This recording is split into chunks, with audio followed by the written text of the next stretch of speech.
দোস্ত, বই তো খুলছি কিন্তু সবকিছু অ্যারাবিক অ্যারাবিক কেন? আরে দোস্ত, বইটা সোজা করে ধর। ও আচ্ছা, ঠিক আছে। উল্টা করে ধরলে তো অ্যারাবিক লাগবেই। দোস্ত, কিভাবে জানি লিখতে হয় তাও তো ভুলে গেছি। দোস্ত, বাংলা ফার্স্ট পেপারের অপরাজিতার কাহিনী কি?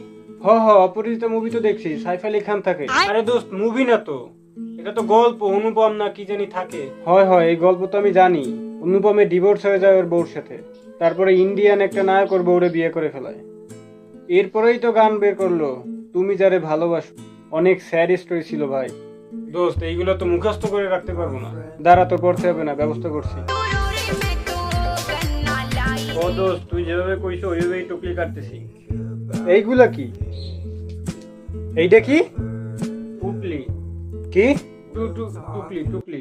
মাইকে চোদো। এত বড় টুকলি কেউ কাটে? আর একটু ছোট কাটতে পারো না? এগুলো রাখবা কোথায়? প্যান্টের পকেটে। এগুলো প্যান্টের পকেটে কেউ রাখে? প্যান্টের পকেটে যদি স্যার হাত দেয় প্যান্টের ভিতরে রাখবা। ঠিক আছে, কিন্তু স্যার যদি প্যান্টের ভিতরে হাত দেয়? পচা কথা কেউ বলে? ও, তুমি পৃথিবীর সব থেকে ভালো বাবা। ফালতু কথা বাদ দাও, ভালো করে কাটো। এইচএসসি তে যদি পাশ করতে না পারো খবর আছে।